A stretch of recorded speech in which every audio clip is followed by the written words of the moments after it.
Hello everyone, this is Vinti Rai. I am teaching you science of class 6. Chapter 2 is going on, okay?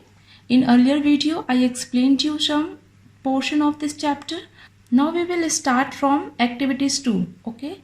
So before starting this topic, I am going to revise the previous portion, whatever you have studied in this chapter. Let's see, in earlier video, I taught you about the meal. Meal consists more than 3 food items and each food item consists some ingredient and each ingredient contains some components and that components are called nutrients. Okay, now we will study which food item contain which types of nutrients. We have studied some nutrients like protein, carbohydrate, fat, vitamins, minerals, water and fiber also we get through our food items. So here I am going to teach you about the method. Okay, through this method we will find out the food contain starch or protein or fat. So first method is given, test for starch. See, I will read the paragraph, then I will explain. Take a small quantity of food item or a raw ingredient, put 2-3 drops of dilute iodine solution on it. Observe if there is any change in the color of the food item. See, student, first of all we take the food item on which we want to take test. That food item we take and we put some drops, 2-3 drops of dilute iodine solution. For taking test for presence of starch, we will use iodine solution. Okay, such type question can come in your exam. Which chemical solution are used to know the presence of starch? So you will speak the iodine solution. Okay, so on that food item we will put 2-3 drops of iodine solution and after some times we will observe our food item. What is the color of our food item? Okay, see, if our food item became blue or black, then it shows there is a starch. Okay, after this test, if our food item became blue or black, then in our food item starch is present. Now test for protein. Take a small quantity of food item for a testing. If the food you want to test is a solid, you first need to make a paste of it or powder it. Say student, if you have taken the food item on which you want to take test for presence of protein, that food item is given in solid, then first of all you will make paste or powder of that food item. Then you will take that paste of food item in a small quantity and grind by your finger. Then put that small quantity of food item in a test tube and also add 10 drops of water in that food items. Okay, and shake it properly. Now using a dropper, add 2 drops of solution of copper sulfate and 10 drops of solution of caustic soda. Now after using water, you will put 2 drops of copper sulfate and 10 drops of caustic soda. Caustic soda mean to say sodium hydroxide. So in protein, for knowing the presence for protein, you will use 2 chemical solution. In starch, we have studied only 1 chemical solution we are using there. But in the protein, we will use 2 chemical solution. First is caustic soda and second is copper sulfate. And also remember the quantity of this. Copper sulfate we will use only 2 drops and caustic soda we will use 10 drops in test tube. Now shake well and let the test tube stand for a few minutes. What do you see? Did the content of the test tube turn violet?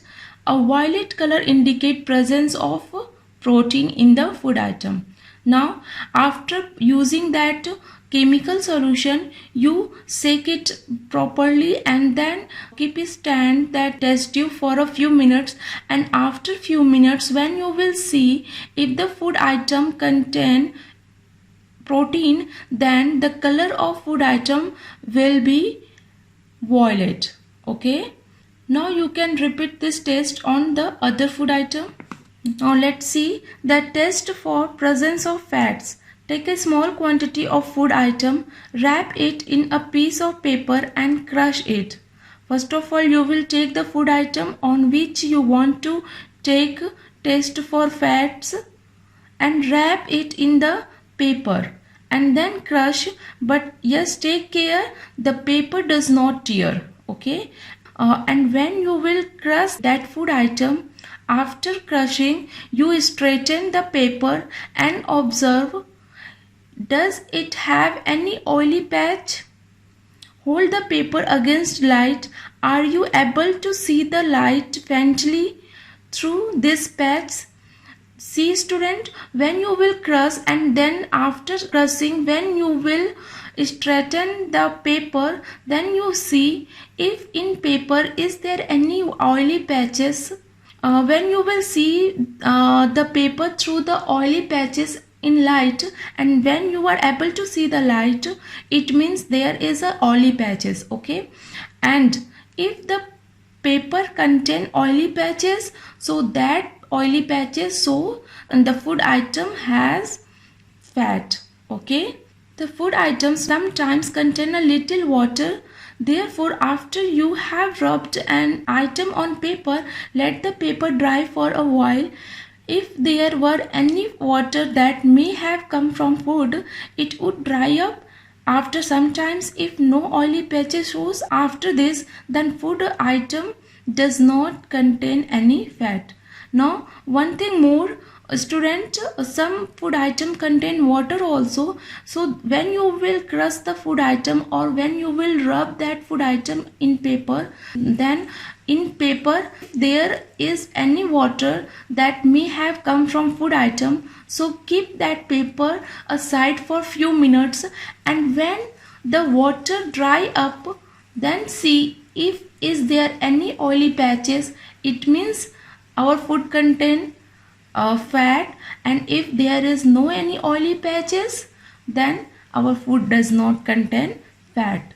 So student, this was the method for knowing the presence of starch, mean to say carbohydrate, and protein and fats. What do these tests show? Are fats, proteins and starch present in all the food items that you tested?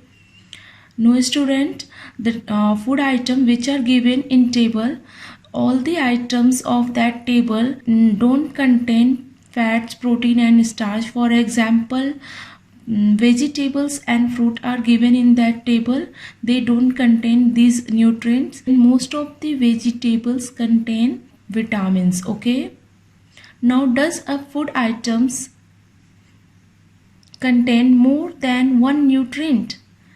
Yes, of course, most of the food item contain more than one nutrient. For example, milk.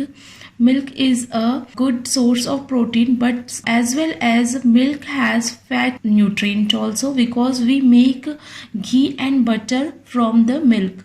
So milk contain fats and protein both. Do you find any food item that does not contain any of these nutrients? Yes, vegetables and fruit don't contain these nutrients, they contain vitamins. We tested food items for 3 nutrients: carbohydrate, protein and fats.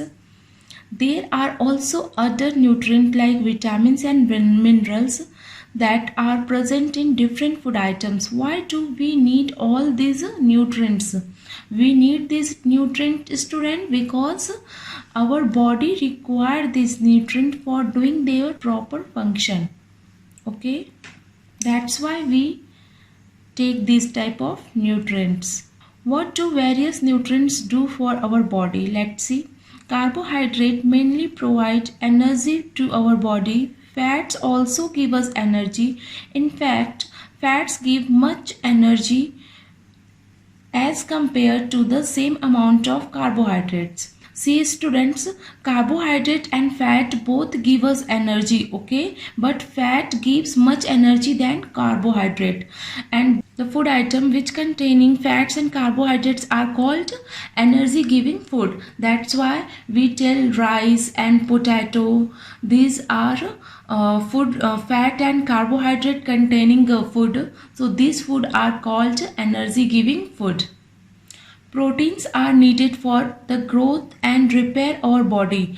Now what does protein do? Protein give proper growth to our body and also repair the damaged tissue of our body. Now see student, here some pictures are given. These are the source of carbohydrate and source of protein, fats and vitamins, okay, are given in your book. You also will make a chart and you will write in the chart carbohydrate, protein, fats and vitamins, and of each nutrient you will draw 5 pictures of food item which contain that nutrient. Okay, this is your homework. Proteins are often called bodybuilding food. That's why, because protein repairs our body tissues. That's why we tell protein are bodybuilding food. Vitamins help in protecting our body against disease. Vitamin also help in keeping our eyes, bones, teeth and gums healthy. And what does vitamin do? Vitamin protect our body from disease. When we get ill, then that time doctor recommend us to take too much vitamins, because these help in protecting our body against disease. Vitamins are of different kind, known by different names. Some of these are vitamin A, vitamin C, vitamin D, vitamin E and K. There is also group of vitamins called vitamin B complex. Okay, these are the kind of vitamins, and here vitamin B complex is also the group of vitamin B1, B2, B3, B5 like this. Okay. Now our body needs all type of vitamins in a small quantity. Vitamin A keeps our skin, eyes healthy, and each vitamins has their special work. For example, vitamin A keeps our eyes and skin healthy. Okay, for our good skin and for good eyesight, vitamin A containing food we should take. Okay. Now, vitamin C helps body to fight against many diseases, and vitamin C help us to fight against the disease. Vitamin D helps our body to use calcium for bones and teeth, and vitamin D helps to keep our bones and teeth healthy. Foods that are rich in different vitamins are shown in figure. These minerals are needed by our body in the small amounts. Each one is essential for proper growth of the body and to maintain good health. Students, we studied about protein, carbohydrate, fat and vitamins. Now, mineral is also very needed for our body, because it is essential for proper growth of our body and also maintain our good health. Okay, some source of different minerals are also given in this picture. This is your homework, student. You will draw 5 food items of each nutrients, okay, in your copy. So students, next topic I will teach you later. Okay, thank you.